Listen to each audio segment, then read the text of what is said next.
La semana pasada comenzamos una serie nueva de estudios basada ¿dónde?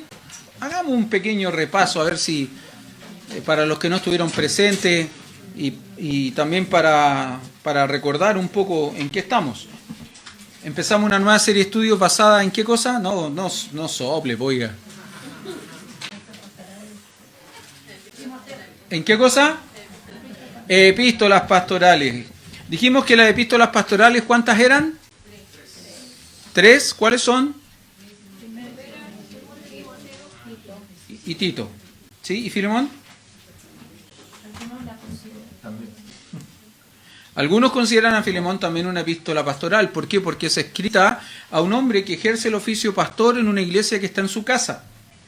Pero el propósito central de la epístola de Filemón, más que dar consejos de conducta dentro de la iglesia, es particularmente la intercesión, es la abogacía que hace el apóstol Pablo respecto de un hombre, de Onésimo, que era esclavo de Filemón, este hombre dueño de casa donde funciona esta iglesia. Ahora Onésimo se arranca de Filemón y es tomado prisionero y es llevado al mismo lugar donde está el apóstol Pablo, y Pablo le conoce, le predica el evangelio, Onésimo se convierte y conoce la historia, sabe de dónde viene arrancando, y él le dice, sabe, yo conozco a Filemón.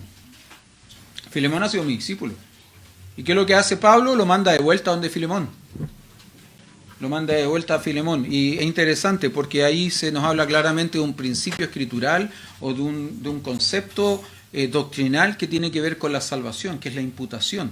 Y Pablo le dice a Onésimo, si algo te debe, ponlo en mi cuenta. Yo avalo, yo abogo por esto. Entonces, si bien es cierto, Filemón no es una carta que entregue principios de conducta ética dentro de la iglesia, sí entrega principios de conducta cristiana, de cómo debemos, entre otras cosas, perdonar, en el caso de Filemón a Onésimo. Pero también le dice a Onésimo, mira, tú en otra ocasión tú fuiste inútil para Filemón, hoy día vuelve y sé útil. Cambia tu vida. Entonces también algunos la consideran como una epístola pastoral y otros no. Ahora, dijimos que 1 Timoteo y Tito fue escrita en qué periodo de la vida de Pablo, ¿se acuerda? En el periodo intercarcelario. Aquí no es que los años no sean importantes, lo vamos a ver ahora en un ratito más, que los años sí son importantes, pero más que establecer los años, hay que establecer el periodo de tiempo en la vida de Pablo. 1 Timoteo y Tito son escritos durante el periodo intercarcelario, entre su primer encarcelamiento largo en Roma. ¿Se acuerda que Hechos termina con Pablo encarcelado en una casa arrendada en Roma? ¿Se acuerda? ¿Sí? Y luego él es vuelto a encarcelar, dijimos el contexto de 2 Timoteo, una vez que el loco emperador Nerón quema Roma y le echa la culpa a los cristianos, y como Pablo es el líder o la cara visible el liderazgo de la iglesia, que lo que hace, a quien culpa a Pablo y lo toma prisionero, y bueno, son las últimas palabras. Él en definitiva termina siendo decapitado en Roma, y eso está en el contexto de 2 Timoteo. Creo que en alguna ocasión les sugerí ver una película que está en Netflix, que se llama Pablo. Se me olvidó cómo se llama. Yo la busqué, no está.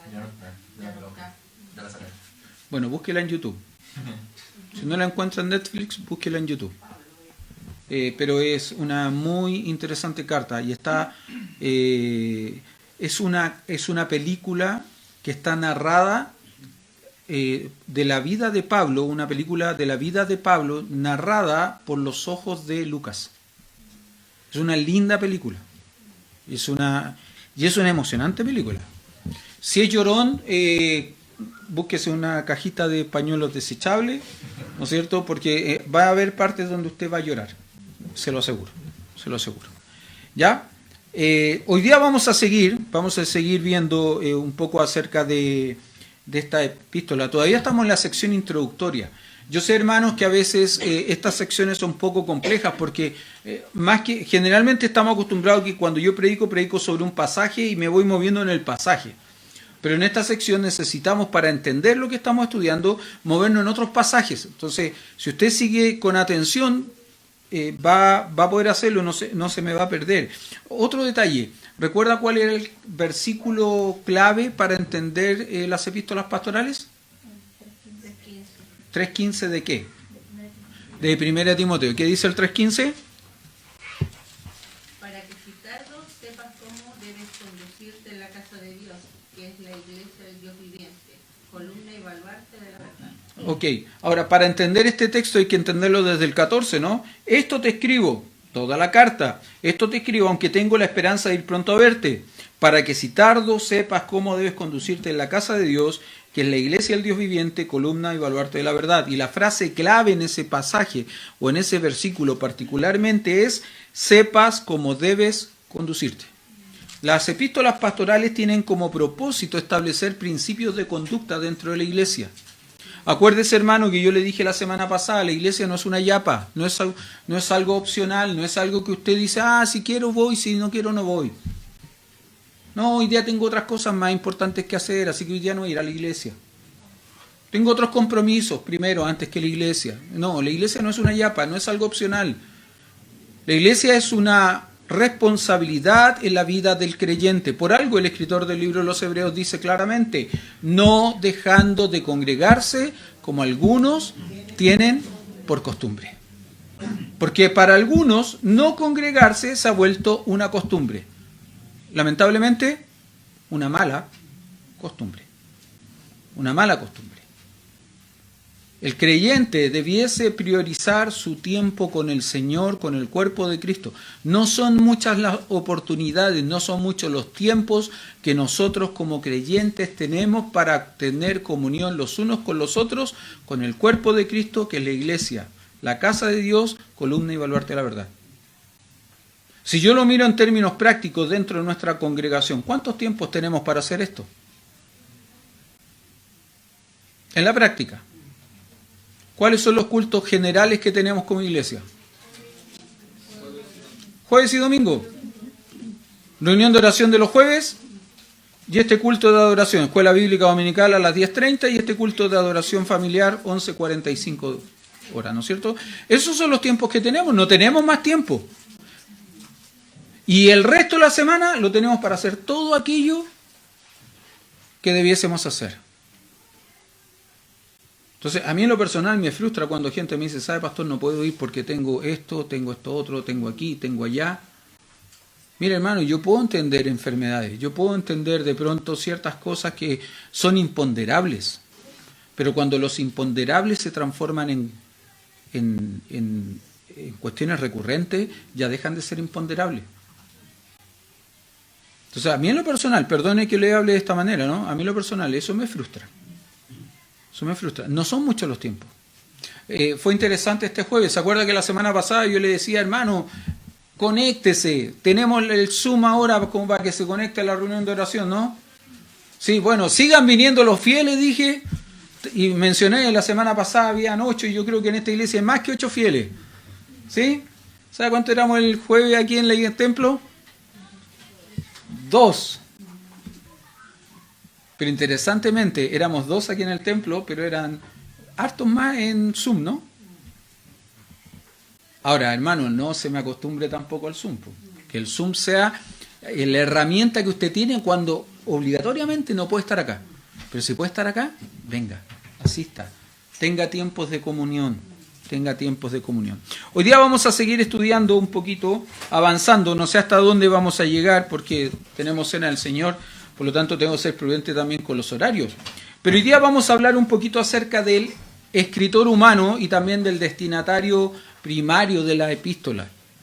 ¿Por qué digo del destinatario primario? Porque nosotros en un sentido también somos destinatarios, pero la carta no fue escrita a nosotros.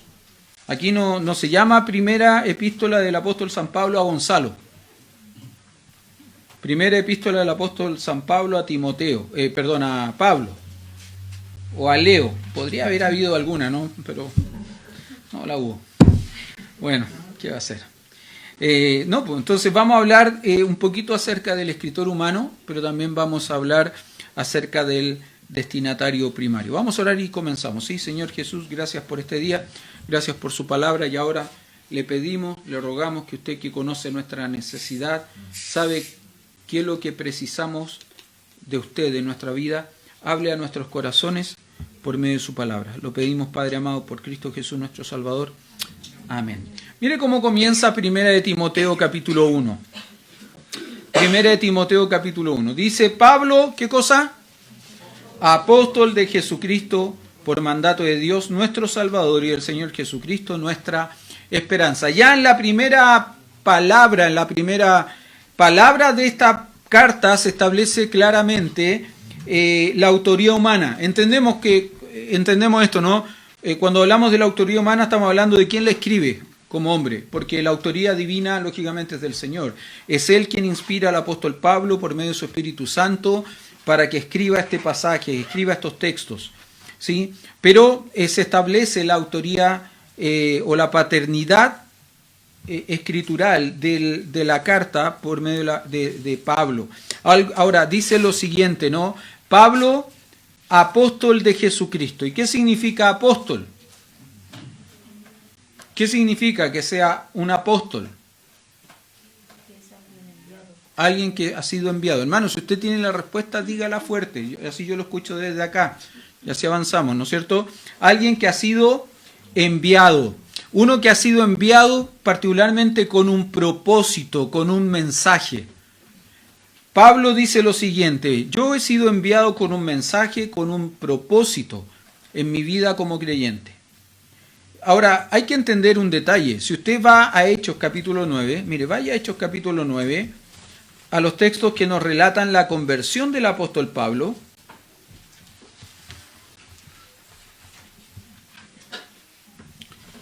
Hay cosas interesantes a considerar en la conversión del apóstol Pablo. Hechos capítulo 9, verso 1 dice, respirando, Saulo, todavía era Saulo, ¿no?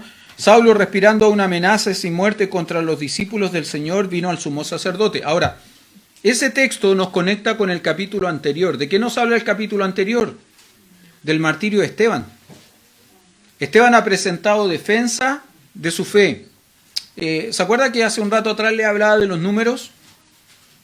Mire, si yo tuviese que entender cuáles fueron o si yo tuviese que decir cuáles son las mejores predicaciones, las más potentes, las más poderosas del Nuevo Testamento, ¿cuál sería?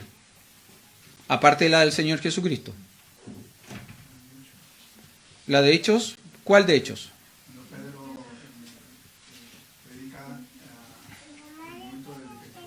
¿Sí? ¿Y cuántos se convierten? 3.000. O sea, que de una pura predicación 3.000 personas se conviertan y sean añadidas a la iglesia, porque la predicación fue buena, ¿no? Tenía la unción, diría alguien, ¿no? Tenía el poder. ¿Sí? Pero usted sabe que la predicación de Esteban en Hechos capítulo 7 y capítulo 8 es probablemente la predicación más completa de todo el Nuevo Testamento. Es probablemente la predicación más completa de todo el Nuevo Testamento, porque Esteban cubre toda la historia de la nación de Israel para demostrar que Jesucristo es el Mesías prometido y que a ese Mesías prometido la nación ha crucificado. Ahora, recuerde que cuando Esteban es apedreado, dice el texto bíblico que traen las ropas de Esteban a los pies de un joven llamado Saulo. Y resulta que el capítulo 9 comienza para nosotros diciendo: Saulo, respirando aún amenazas y muerte contra los discípulos del Señor, vino al sumo sacerdote y le pidió cartas para las sinagogas de Damasco a fin de que si hallase a algunos hombres o mujeres de este camino. Esta era una forma en que se reconocía a los creyentes, a la iglesia, los del camino. ¿Sí? Recuerde que en Antioquía, Hechos capítulo 16, si mal no recuerdo, es que se les menciona o se les reconoce primera vez como cristianos. Pero antes de eso se les mencionaba así, ¿no? Los del camino. Donde estaba, verso 2, si hallase a algunos hombres o mujeres de este camino, los trajese presos a Jerusalén. Mas yendo por el camino, aconteció que al llegar cerca de Damasco, repentinamente le rodeó un resplandor de luz del cielo, y cayendo a tierra oyó una voz que le decía: Saulo, Saulo, ¿por qué me persigues? Y sabe que es interesante la respuesta de Saulo. ¿Por qué es interesante la respuesta de Saulo? Porque él dijo: ¿quién eres, Señor? ¿Sabe que en la respuesta de Saulo hay un reconocimiento explícito e implícito de que él está reconociendo que quien le salió al encuentro era el Señor Jesucristo? Y esto es una prueba de la conversión de Saulo, ¿no? Y la respuesta en verso 5 es: yo soy Jesús a quien tú persigues. Dura cosa te es dar cosas contra el aguijón. Y un detalle interesante en este punto es recordar esto, ¿no? La respuesta del Señor Jesús es: yo soy Jesús a quien tú persigues, ¿no? Ahora, ¿Saulo va persiguiendo a Cristo? ¿A quién va persiguiendo? Él lleva cartas de los principales de las sinagogas para perseguir ¿a quién? A los creyentes.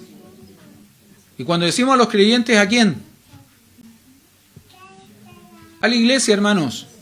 Espero que no les cueste asumir o asociar que los creyentes o que la iglesia es el cuerpo de creyentes. Espero que no les cueste asociar eso, ¿no? Mire, en mi vida como pastor, creo que se lo he mencionado esto más de alguna vez, me he encontrado con personas que me dicen: mire, pastor, yo con el Señor tengo una relación, que si usted viera se emocionaría. Es tan linda mi relación con el Señor, es tan maravillosa. Yo creo que nadie tiene una relación más maravillosa que la mía con el Señor. Y yo le digo: ¿y la iglesia? No, es otra cosa. No, yo con la iglesia no. Mi relación es con el Señor, no con la iglesia. Y eso me hace recordar una cosa, ¿no? Que es importante relación con la cabeza sin tener relación con el cuerpo. Porque la iglesia es el cuerpo de Cristo, donde Él es la cabeza. Por lo tanto, Saulo hace un reconocimiento implícito en este punto, ¿no? Reconoce que está persiguiendo al Señor, o reconoce que se encontró con el Señor, mejor dicho. Y me encanta la respuesta del Señor Jesucristo, porque me hace recordar una cosa: cuando ataco a la iglesia, cuando daño a la iglesia, cuando hablo mal de la iglesia, estoy hablando mal del Señor. Hermano, sea cuidadoso con eso. A usted le puede agradar o no agradar un pastor X. Le decía esta semana a los alumnos de la facultad, se lo compartía el hermano Iván el jueves. Estaba con los alumnos de primer año. Yo le dije: mira, yo vengo a una escuela donde el director de esa escuela no era el director, hermano tanto, pastor tanto, no, era José. Edgar, Iván, ¿recordarán? Nosotros a él le decíamos José, al fundador de Palabra de Vida a nivel latinoamericano y, ¿cómo se llama? Y al del Instituto Bíblico. Y había otro director y le decíamos Dan, y había otro y le decíamos Andrés, y a todos los tuteamos. Quizás porque en la cultura argentina el trato es así, ¿no? O sea, allá no hay tíos, por ejemplo. No es que nosotros vamos a todo el mundo diciéndole tío. Mire, si yo estoy viejo ya y le sigo diciendo a Enrique Quesada tío. Y a la tía Elsa le sigo diciendo tía Elsa. Y ya estoy harto viejito para decirles tío, ¿no? Pero era la forma, la relación, el trato. Y yo le decía a los hermanos de primer año: yo vengo de esa escuela. Entonces, mire, si usted no sabe, porque a veces los noto que están todos complicados, ¿cómo me dicen? Hermano González, no, perdón, pastor. Pastor, después hermano, no, de nuevo, perdón, pastor. Y como que se confunde. Yo le dije: ¿sabe qué? No importa. Si usted me quiere decir pastor, hermano, tío, Gonzalo, ni un problema. Me puede decir hasta guatón si quiere. Le dije a los alumnos: ¿me quiere decir guatón? Dígame guatón, pero dígamelo con respeto. Con respeto. ¿Sabe por qué? ¿Sabe por qué? Porque en mi vida ministerial he aprendido una cosa: hay gente que me dice pastor y no me respeta. Hay gente que me dice pastor y no me respeta. Y a mí me duele más que me digan pastor si no me respetan a que me digan guatón si me respetan. Porque por último me dicen guatón con cariño. ¿Por qué estoy diciendo esto? Porque a usted le puede gustar o no le puede gustar a alguien dentro de la iglesia. Pero la iglesia no es opcional en su vida. La iglesia no es algo que si quiero participo de ella, si no quiero no participo de ella. Jesús le dijo a Saulo, Saulo, yo soy Jesús, a quien tú persigues. Dura cosa te es dar coces contra el aguijón. Saulo podría haber dicho, no, yo no te estoy persiguiendo a ti, Señor, yo estoy persiguiendo a estos del camino. Sí, pero ellos son mis discípulos. Por lo tanto, ¿se acuerda que el Señor Jesús le dice, por cuanto hiciste estos a estos pequeños, a mí me lo hicisteis? Que va a llegar un momento, no recuerdo el pasaje dónde está, por eso no lo cito literal, pero va a llegar un momento en que el Señor Jesús va a decir, por cuanto le diste agua a esto, bienaventurado eres, por cuanto le diste comida a esto, bienaventurado, por cuanto le diste abrigo. Y personas van a decir, ¿cuándo hicimos esto? Bueno, cuando lo hiciste a uno de estos pequeños, a mí me lo estaba haciendo. Pero también cuando le negaste todas esas cosas a estos pequeños, a mí también me lo estaban negando. Porque déjeme decirle una cosa maravillosa que tiene el Señor Jesucristo, es que Él se identifica con su cuerpo. El problema es que muchas veces los miembros del cuerpo no nos identificamos con el cuerpo. Y cuando no nos identificamos con el cuerpo, no nos identificamos con la cabeza del cuerpo. Sigo. Verso 6, el temblando y temeroso dijo, Señor, ¿qué quieres que yo haga? Y el Señor le dijo, levántate y entra en la ciudad y se te dirá lo que debes hacer. Ahora es interesante la respuesta de Saulo, ¿no? Después que Jesús le dice que lo está persiguiendo a él y que no se rebele contra el aguijón, ¿no es cierto? ¿Cuál es la respuesta de Saulo en el verso 6? Temblando y temeroso dijo, ¿qué cosa? Señor, ¿qué quieres que yo haga? Y déjeme decirle esto, esta es una pregunta peligrosa. Esta es una pregunta peligrosa. Si usted no está dispuesto a escuchar la respuesta, no haga esta pregunta. Si usted no está dispuesto a escuchar la respuesta, no haga esta pregunta. Déjeme decirle que las demandas del Señor sobre nuestras vidas están en directa relación con nuestras ofertas. Él nunca nos va a pedir a nosotros algo que nosotros no hayamos ofrecido. Por muchos años, déjeme simplemente, y perdón la autorreferencia en este punto, pero por muchos años yo me resistí al ministerio pastoral. Cada vez que alguien me preguntaba y me decía, pero tú estudiaste en un instituto bíblico, ¿por qué no eres pastor? Tú debieras estar pastoreando. Siempre mi respuesta fue una frase que leí en un libro. ¿Y cuál era esa frase? Es mejor ser un buen laico a un mal pastor. Ustedes ya han escuchado esa frase, ¿no? Es mejor ser un buen laico, mal pastor. Siempre fue mi respuesta. Siempre fue mi respuesta. Hasta que el Señor empezó a inquietar el corazón con el ministerio pastoral. Y cuando el Señor empezó a inquietar el corazón con el ministerio pastoral, ¿sabe qué vino a mi mente? Vino a mi mente, en ese tiempo, era los días jueves. Vino a mi mente un día jueves, 12 de febrero de 1989. ¿Qué fue el jueves 12 de febrero de 1989? ¿Qué cosa para ti? ¿Ah? No, dijo otra cosa antes. El fogón. Porque antiguamente los fogones eran los días jueves en Palabra de Dios, ¿se acuerdan? Entonces vino a mi mente ese día jueves 12 de febrero de 1989. Era la última semana de campamento de verano de jóvenes en Palabra de Vida. Y yo me acuerdo que el Señor había estado hablando a mi corazón durante toda la semana. Me había impactado con el testimonio de los equipantes, de los consejeros, en fin. Y me acuerdo que en el fogón yo pasé, la típica, ¿no?, a tirar el palito. Y pasé y tiré mi palito y yo le dije al Señor, Señor, haga de mi vida lo que usted quiera. Pero cuando me decían, ¿y el pastorado? No.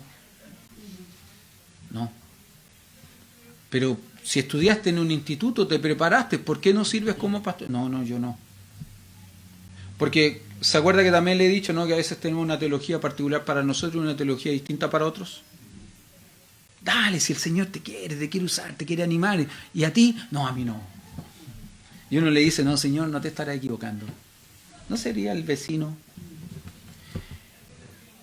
Las demandas del Señor siempre están en directa relación con nuestras ofertas. Y la pregunta de Pablo es peligrosa. ¿Qué quieres que yo haga? ¿Sabe lo que quiso el Señor que hiciera, no? Quiso que fuese un apóstol del Señor. Si usted sigue más adelante, se dará cuenta que el Señor manda un hombre, Ananías, a visitarle. El nombre de Ananías es un nombre bien particular, Jehová perdona. Ese es, en un sentido, la traducción del nombre Ananías. Jehová perdona. Entonces, siempre pienso que cuando vino Ananías y golpeó la puerta y le dijeron a Saulo, Saulo, te buscan, ¿quién me busca? Y le respondieron, Jehová te perdona. Saulo supo claramente que había sido perdonado por el Señor. Todos sus pecados pasados habían sido perdonados por el Señor. Pero cuando Dios le habla a Ananías, Dios le dice, ve porque instrumento escogido es este. ¿Para qué? Para que fuese apóstol. Para que fuese apóstol. Ahora, volvamos a 1 de Timoteo, capítulo 1. Pablo, apóstol de Jesucristo, dice, ¿por mandato de quién? De Dios. Me gusta la expresión, por mandato de Dios. Me olvidé un detalle. En Hechos capítulo 1, anótelo por ahí, después lo busca. En Hechos capítulo 1, verso 21 y verso 22, se establecen las condiciones que debía cumplir una persona para ser apóstol. Esto es muy importante tenerlo en cuenta, tenerlo en mente, sobre todo en nuestros días, donde hay una nueva era apostólica, donde hay una nueva generación de apóstoles.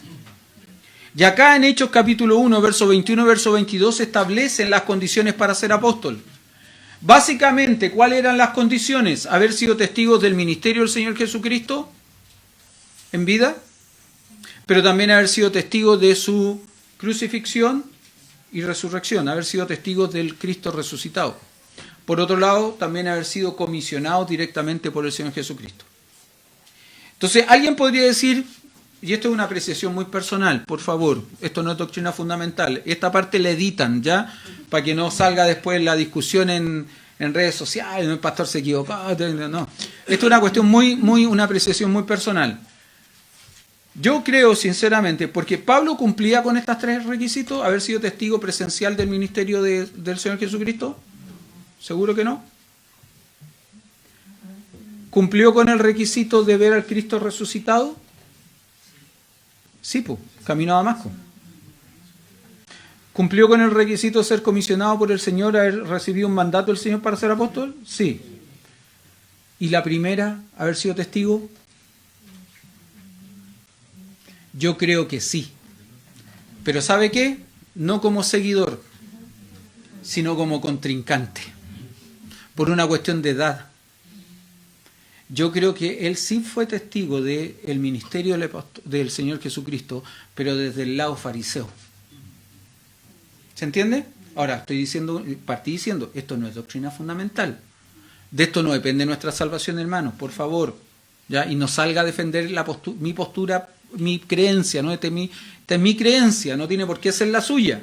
Pero yo creo que por una cuestión de edad, él fue testigo, pero del otro lado. Del lado de los acusadores. ¿Ya? Sigamos.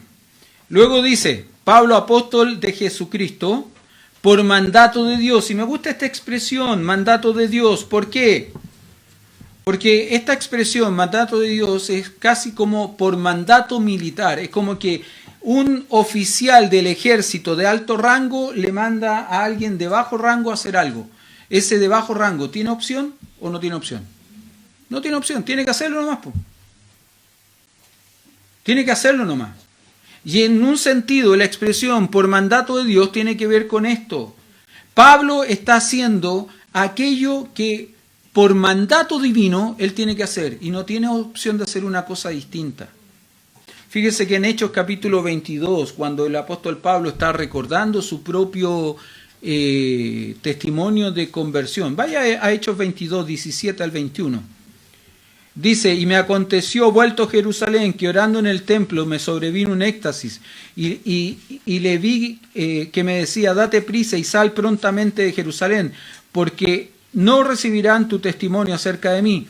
Y yo dije, Señor, ellos saben que yo encarcelaba y azotaba en las sinagogas, a los que creían en ti. Y cuando se derramaba la sangre de Esteban, tu testigo, yo también estaba presente y consentía en su muerte y guardaba las ropas de los que le mataban. ¿Entiende, no? Pablo está recordando su vida pasada. Y en un sentido él entiende, ¿no?, que quizás todo esto que él hizo en el pasado lo inhabilitaba en el presente y en el futuro. Pero ¿cuál es la respuesta divina? Verso 21. Pero me dijo, ve, porque yo te enviaré lejos a los gentiles. Nosotros debemos entender una cosa. El apóstol Pablo fue un hombre que ejerció el apostolado, fue enviado, fue comisionado con un mensaje a los gentiles.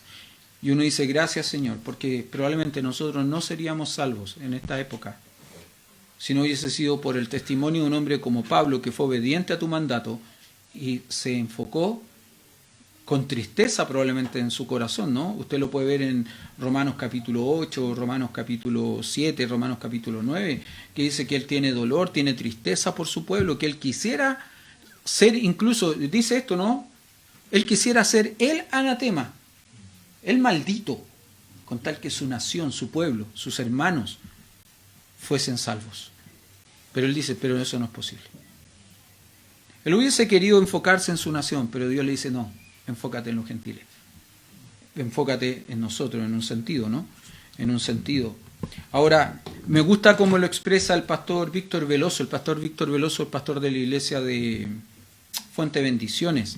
En el apunte que él escribió para epístolas pastorales en la facultad, puso lo siguiente, esta frase me gusta, el ministerio de Pablo no fue algo optativo, fue algo imperativo. O sea, Pablo entendió que su ministerio no era algo que él podía decidir si lo quería hacer o no lo quería hacer. Hermano, deje de aprovecharme, ¿no? Es como la iglesia, no es optativa. No es optativa, es imperativa. Estoy enseñando nuevamente eclesiología en la facultad y estoy usando un libro que me encanta, un libro chiquitito que yo se lo he recomendado más de alguna vez a ustedes. Soy miembro de la iglesia. Es un libro chiquitito, 75 páginas creo que tiene. Es muy fácil de leer y me gusta ese libro, porque ese libro, una de las cosas que dice es, entre otras cosas que nos enseña, es que nos enseña aquellas cosas que la iglesia no es. Y dice que la iglesia, por ejemplo, no es un club social, donde yo asisto porque me hace sentir cómodo, me hace sentir contento, donde pago las cuotas sociales por medio de los diezmos y las ofrendas que doy una vez al mes, ¿no? Donde asisto para que otros hagan lo que yo no quiero hacer y para que otros me atiendan y me sirvan. En los clubes sociales pasa eso, ¿no? Hay gente que está ahí para servir. También recuerda, ¿no? La iglesia no es un espacio físico. Y también recuerda otra cosa, la iglesia no es un evento semanal. Ah, voy a la iglesia este domingo. Me toca. Tengo que cumplir con la cuota de asistencia. Yo me acuerdo que en la Constitución, no me acuerdo si en la Constitución de nuestra iglesia acá en Maipú, pero la Constitución en Recoleta decía que si un miembro se ausentaba durante 3 meses seguidos a los cultos, a las reuniones, quedaba automáticamente excluido. ¿Lo dice la nuestra? ¿Sí? ¿Sabe que en Recoleta había una persona que llegaba, pero con precisión de reloj suizo? El último domingo, antes que se cumpliesen los 3 meses. Y desaparecía por 2 meses y 3 semanas más. Y aparecía la última semana. ¿Era miembro de la iglesia? En los papeles sí. ¿Era un miembro activo de la iglesia? No. Le hago una pregunta. ¿Usted es un miembro activo de esta iglesia? Déjelo ahí. No me responda. ¿Usted es un miembro activo de esta iglesia? No estoy diciendo si es que firmó el libro de membresía. Para la última reunión de miembros, resulta que alguien me dijo, pastor, yo nunca he firmado el libro, lleva como 3 años como miembro. Y tiene toda la razón, pues. Hasta pelea en mi casa me salió, ¿no? Hay 2 defensoras que se firme el libro. Y yo le digo, a mí me da lo mismo si se firma o no se firma el libro. No es que no sea importante para mí, pero para mí la importancia no tiene que ver con que el libro esté firmado. Para mí la importancia tiene que ver con que la gente se involucre, con que la gente participe. Ahora, lógicamente, el hecho que alguien diga, sabe, pastor, me gustaría ser miembro de la iglesia, pucha, que es un aliciente bueno, ¿no? Habla, entre otras cosas, de una buena madurez. Luego dice el apóstol Pablo, apóstol de Jesucristo, por mandato de Dios nuestro Salvador. Yo no podría decir, pero a ver, Pablo, te equivocaste. Si el Salvador no es Dios Padre, el Salvador es Jesucristo. ¿Sí? ¿Estamos de acuerdo o no? ¿Sí o no? O como perrito de taxi. Esta semana vi un hombre en Vespucio con Bilbao vendiendo unos patitos con una cuestión aquí arriba, ¿sí? Y unos perritos. ¿Ah? Estuve a punto de comprar un perrito, lo voy a poner aquí.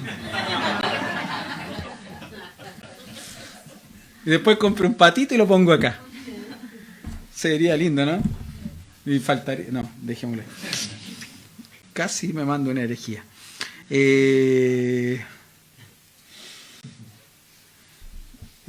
Sigo. Alguien podría decir, Pablo, te equivocaste, Dios Padre no es el Salvador. Pero déjeme recordar un principio escritural. La salvación se inicia en Dios. La salvación se inicia en Dios. Alguien que me pueda ayudar buscando y leyendo Salmos capítulo 3, verso 8, y otra persona que me pueda ayudar buscando Jonás capítulo 2, verso 8 y verso 9. Quien lo tenga, se para y lo lee fuerte, por favor.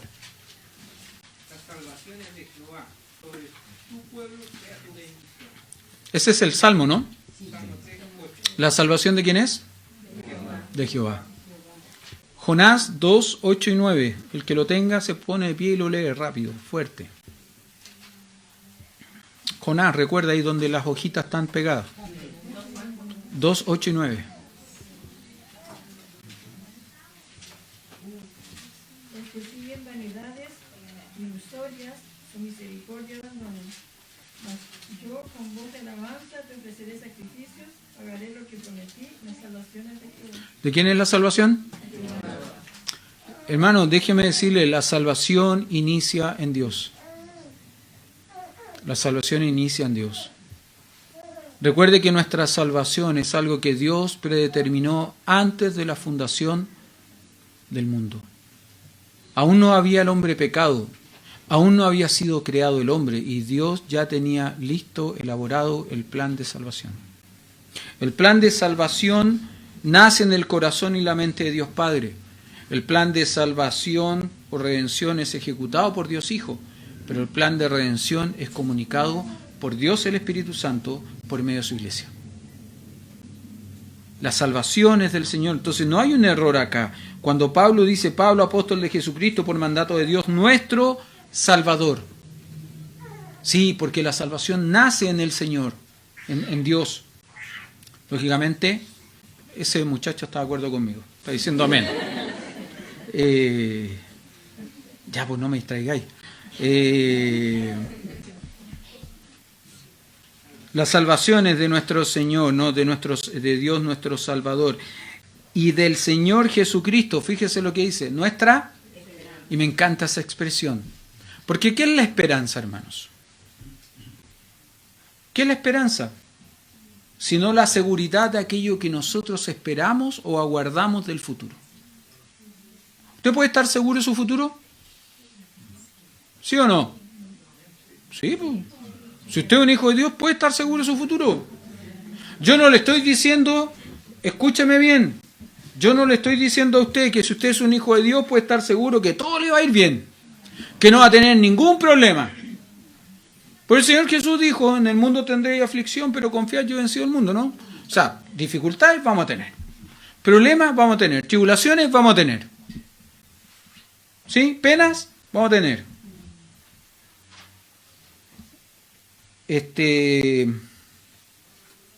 Han sido semanas difíciles, han sido semanas complejas. Mi esposa sabe que han sido semanas complejas. pero hay noticias que llenan el corazón y que alegran el corazón. Conversaba con el hermano Mauricio Vilche de la facultad. Sé que para ellos como iglesia, su iglesia, ha estado enfrentando tiempos difíciles. Y yo le decía, ¿sabes qué? En medio de la pandemia, si hubo un pasaje bíblico que a mí me animó, que a mí me desafió, fue Mateo capítulo 16, verso 18. El Señor Jesús le dice a Pedro, y yo te digo, tú eres Pedro, y sobre esta roca, hablando respecto a sí mismo, ¿qué es lo que haré? Edificaré mi iglesia, y las puertas del Hades no prevalecerán contra ella. Y le decía a Mauricio, no importa la dificultad que estén teniendo, no importa los problemas que estén teniendo, el Señor edifica su iglesia y el Señor guarda y cuida a su iglesia. Le comentaba a mi esposa cuando veníamos para acá hoy día, ¿no? Una iglesia que estuvo por años, casi 2 o 3 años, sin pastor, hoy recibe la instalación. Hoy día se instalaba un pastor. Yo debiera haber estado allá, pero no podía porque tengo una invitación para fin de mes a Puente Alto a predicar a una iglesia, y este mes van a venir hermanos de la iglesia, de la facultad, para compartir el testimonio, el ministerio de la facultad. Y lógicamente, si viene uno de los directores de allá, no voy a predicar yo, porque predique él. Entonces pensaba, no puedo abandonar el púlpito 3 domingos de un mes en mi iglesia, no puedo, no puedo ser irresponsable en ese sentido. Entonces tuve que excusarme y decir, no puedo ir para allá. Pero qué alegría saber que esa iglesia, después de casi 3 años, hoy día un hombre va a asumir el pastorado de esa iglesia. Pero ¿cuántas iglesias hay que no tienen pastor? Y sabe que lo más triste de todo esto es que lamentablemente hay muchos alumnos de institutos bíblicos, de seminarios teológicos, de facultades teológicas, que no se atreven a decir abiertamente, cuando uno les pregunta, ¿estás considerando el ministerio pastoral como una opción en tu vida? Ellos no se atreven a decir sí. No se atreven. Eso es triste. Eso es triste. ¿Por qué estaba hablando esto? ¿Podemos tener esperanza en el futuro? Sí, pues. Porque nuestro futuro no descansa en nuestras acciones, nuestro futuro descansa seguro en las manos de Cristo, ¿no? Y yo les doy vida eterna y no perecerán jamás, y nadie les arrebatará de mi mano. Y mi Padre, que es mayor, nadie les arrebatará de la mano de mi Padre. ¿Podemos estar seguros del futuro? Claro que sí, pues. Me encanta como lo expresa el rey David, Salmo 39, 7, y ahora, Señor, ¿qué esperaré? Mi esperanza está en ti. Pablo dice, yo soy apóstol de Jesucristo, no tengo otra opción. Yo tengo que hacer lo que el Señor me pidió que hiciera, lo que el Señor ni siquiera me pidió, me mandó, me comisionó a hacer. Me siento obligado a hacer lo que tengo que hacer. Por mandato de Dios nuestro Salvador, el Señor Jesucristo, nuestra esperanza. Quería haber hablado de Timoteo hoy día.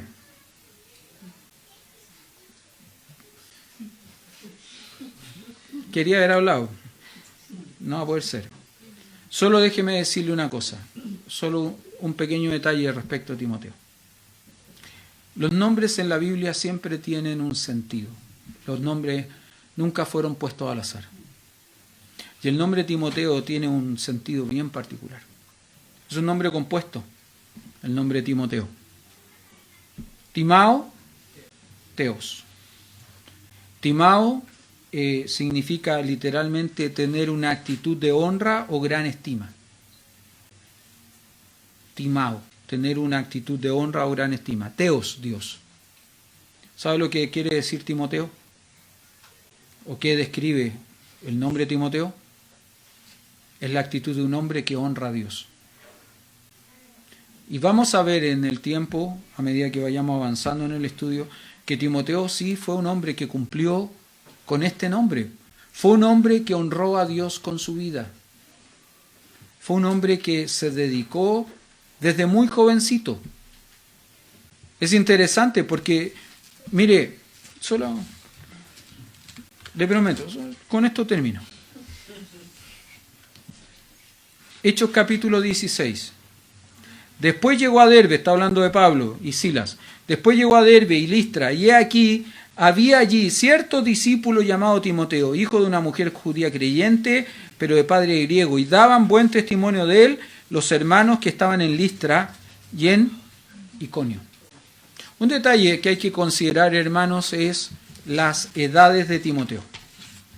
¿Se acuerda que a Timoteo se le aconseja en 1 Timoteo 4:12, ninguno te menosprecie o tenga en poco tu juventud? La idea es ninguno tenga en poco tu juventud, literalmente sería ninguno te menosprecie, te asigne menor valor de lo que realmente vales por ser joven. Entonces uno dice, bueno, ¿qué edad tendría Timoteo si era joven, no? Y en nuestra mente cuando decimos, no, este hombre es un hombre joven, ¿en qué edad estamos pensando? ¿En qué rango de edad estamos pensando? 17 años, ¿no es cierto? ¿Sí? Ahora, ¿se acuerda que dijimos que 1 Timoteo fue una carta que se escribió en el año 64? ¿Sí? ¿Más o menos? El segundo viaje misionero del apóstol Pablo, ¿alguien sabe más o menos en qué año fue? Entre el año 46 y 49. Entonces, restémosle a 49, a 64, restémosle 49. ¿A las matemáticas? No, a mí no me miren porque yo... Chuta, las matemáticas...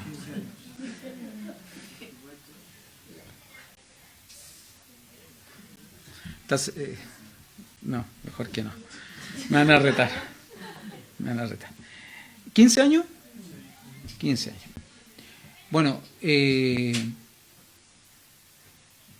primer viaje misionero de Pablo fue entre el año 44 y el 46. ¿Cuántos años? ¿Menos? 17, ¿no? ¿Sí? ¿Más o menos? ¿Por qué estoy haciendo mención a esto? La iglesia donde se convierte Timoteo, de donde era Timoteo, es la penúltima iglesia en ser visitada en el primer viaje misionero. Si usted mira sus mapas que están atrás en la Biblia, los viajes misioneros de Pablo, se dará cuenta que la iglesia de Listra es la penúltima iglesia en ser visitada en el primer viaje. Y es, si no es la segunda, es la tercera iglesia en ser visitada en el segundo viaje, en la vuelta que hace el apóstol Pablo. Porque el apóstol Pablo en un sentido hace la vuelta al revés. El segundo viaje misionero hace la vuelta al revés. ¿Sí? Entonces, probablemente Timoteo se convirtió cerca del final del primer viaje, año 46.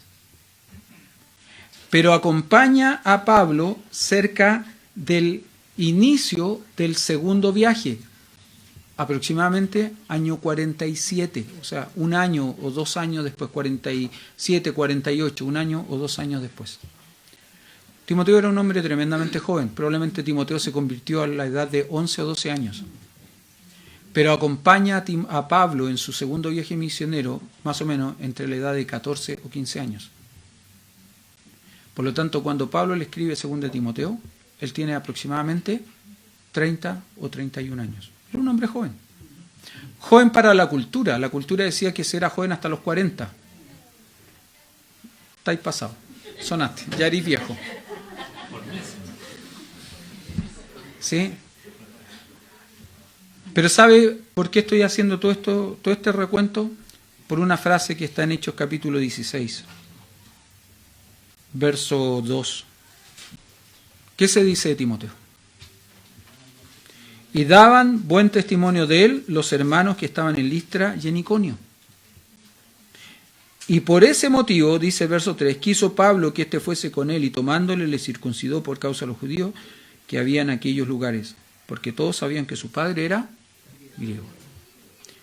Y daban buen testimonio. Hermano, me gustó algo que compartió hermano Edgar terminando la escuela dominical esta mañana, cuando hablaba del testimonio.